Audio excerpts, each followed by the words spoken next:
If you're looking to make an addition to the Yankees rotation, the guy they should go after is Freddie Peralta. The Yankees should go after Freddie Peralta. This is a guy who 3 years in a row has made 30 starts. Stanola. Suarez fires.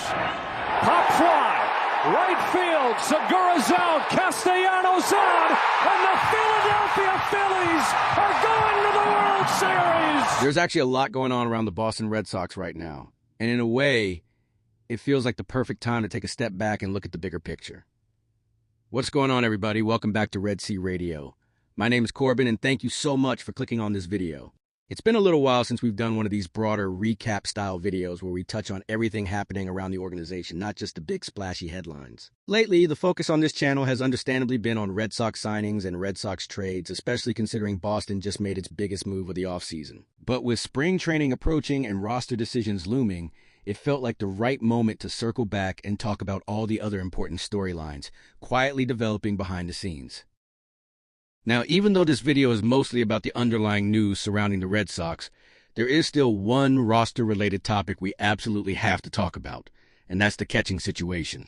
According to Chris Cotillo, the Red Sox remain engaged in the catching market as we get closer to opening day. We've already seen Boston connected to a few different names over the past couple of weeks, including JT Realmuto, before he ultimately stayed put, and Victor Caratini, who ended up signing with the Minnesota Twins. When you take a look at what's still available on the catching market right now, though, it becomes pretty clear that things are thin. Very thin. At this point, it's hard to see the Red Sox handing out a major league deal to any of the remaining catchers. And honestly, I don't think that would make much sense anyway.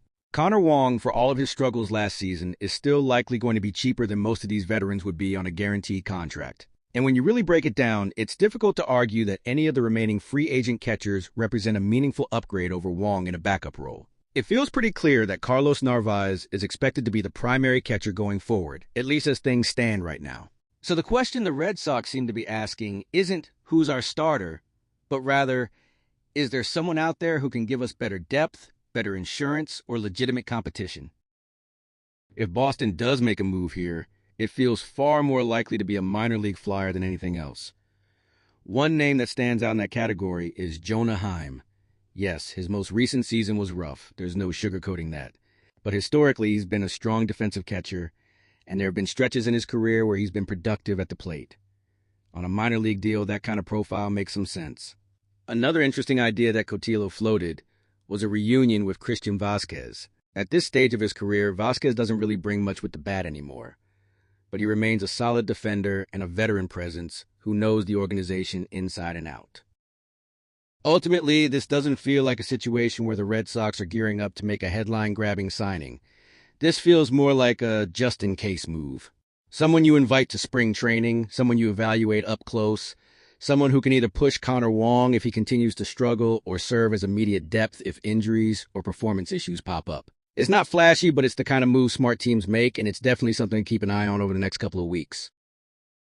Now that we've covered the catching rumors, let's shift gears and talk about some of the other news surrounding the Red Sox, starting with spring training invites. The organization recently added 14 players to its spring training roster, and while these aren't additions to the major league roster itself, these are guys who will be in big league camp, competing, learning, and potentially putting themselves on the map. We already went in depth on every single invitee in a previous video, and if we did that again here, we'd be here for nearly an hour. So instead, let's focus on some of the highlights.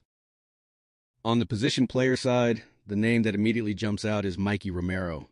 This will be his first look in big league camp, and while he's not expected to break camp with the team, his presence is still really interesting. If the Red Sox ultimately decide not to make a significant move at second base, Romero could become a name worth watching as the season progresses. If he establishes himself at AAA and shows real consistency, it's not crazy to imagine him getting an opportunity at some point later in the year. Another position player I'm genuinely excited to see is Allan Castro, the switch-hitting outfielder. He's one of those names that flies a bit under the radar until suddenly he doesn't. People who follow the Red Sox minor league system closely have been very high on Castro for a while now, especially because of his approach at the plate. Everywhere he's gone, he's hit. That kind of track record matters, and even if he doesn't factor into the immediate major league plans, he's the type of player who can force conversations just by performing. Baez is still very new to professional baseball, but this will be our first real look at him in a Red Sox uniform. and spring training is often where those early impressions start to form. The Red Sox also invited 3 catchers to spring training, but the one worth highlighting here is Narváez, who was recently acquired in the trade that sent Tristan Gray out of the organization. The other 2 catchers are more straightforward depth options, brought in to ensure the Red Sox aren't stretching their primary guys too thin during camp. On the pitching side of things, the invite list gets even more interesting. You never want to overwork your main arms this early in the year, and injuries can pop up at any time. Every team brings in a large group of pitchers for spring training, and for good reason. But among the many pitchers invited, a few names stand out as potential difference makers. Seth Martinez is probably the most intriguing name here if we're talking about someone who could realistically crack the opening day roster. He's a veteran reliever with legitimate major league success, and with the Red Sox bullpen still not completely locked in, spring training represents a real opportunity for him. If he goes out there and shows he still has it, he could very easily pitch his way onto the team as a reliable bullpen piece. Jeremy Woo is another pitcher worth mentioning. He quietly had a really strong season last year, and while he's currently in Double-A and unlikely to make the team out of camp, this is still a big opportunity for him. The question with a guy like Woo is always about sustainability. Can he build on that breakout season? Can he show improvements that suggest he's ready for the next level? Spring training is where those evaluations begin. And then, of course, there's Noah Song. At this point, Noah Song almost feels like a legend within the Red Sox system. His journey has been long, complicated, and filled with stops and starts. Between military service, the Rule 5 draft, and the challenge of reacclimating to professional baseball, his path has been anything but normal. Last season wasn't great statistically, but context matters. He was essentially relearning how to pitch at this level. Expectations should be tempered, but every time his name pops up in spring training, it's hard not to feel at least a little curious. The story alone makes him worth watching. All in all, 14 spring training invitees is a lot, but it makes sense, especially in years where the World Baseball Classic or other international commitments are in play. Teams need bodies. Most of these guys are here as depth, plain and simple. But depth matters. Opportunities open up fast in baseball, and you never know who's going to take advantage of one.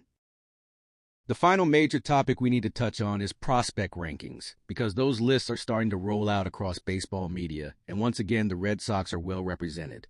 MLB Pipeline recently released its top 100 prospects list, and despite graduating several elite prospects last year, Boston still placed 4 players on the list. Peyton Toll leads the way, coming in at number 19 overall. That's significant. In fact, this is the first time since 2011 that the Red Sox have had a top 20 pitching prospect on MLB Pipeline's list. That alone should get fans excited.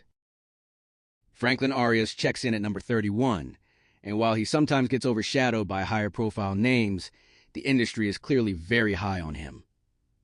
Connolly early lands at number 56, and Kaizen Witherspoon rounds things out at number 84. The fact that Witherspoon hasn't even thrown a professional pitch yet and is still considered a top 100 prospect speaks volumes about his potential. Baseball America's list tells a similar story, but with a few notable differences. Peyton Tolley ranks even higher there, coming in at number 17 overall, making him a consensus top 20 prospect in baseball. That's a big deal. Arias sits at 49, early at 52, and Witherspoon climbs higher than on MLB Pipeline's list. What really stands out is that 3 of the 4 Red Sox prospects on these lists are pitchers. That's not something we could have said for much of the past decade, and it speaks to how dramatically the organization has reshaped its pitching pipeline. When you put all of this together, it's hard not to feel optimistic about where the Red Sox are right now. They're still exploring smart, low-risk ways to improve roster depth, particularly at catcher. They're bringing in a wide range of spring training invitees who could step into roles if needed. And despite graduating some of the biggest prospects in baseball last year, they've managed to maintain a strong farm system with legitimate high-end talent. So now I want to hear from you. Which of these storylines stands out the most to you? Are you excited about the pitching prospects? Do you think the Red Sox still need to make a move at catcher? Or does all of this feel like background noise to you? Let me know your thoughts down in the comments section. As always, if you made it to the end of this video, make sure you hit that subscribe button if you haven't already. We talk Red Sox baseball almost every single day around here. Don't forget to leave a like on the video as well. It helps out a ton. Thank you all so much for watching, and I'll see you in the red seats.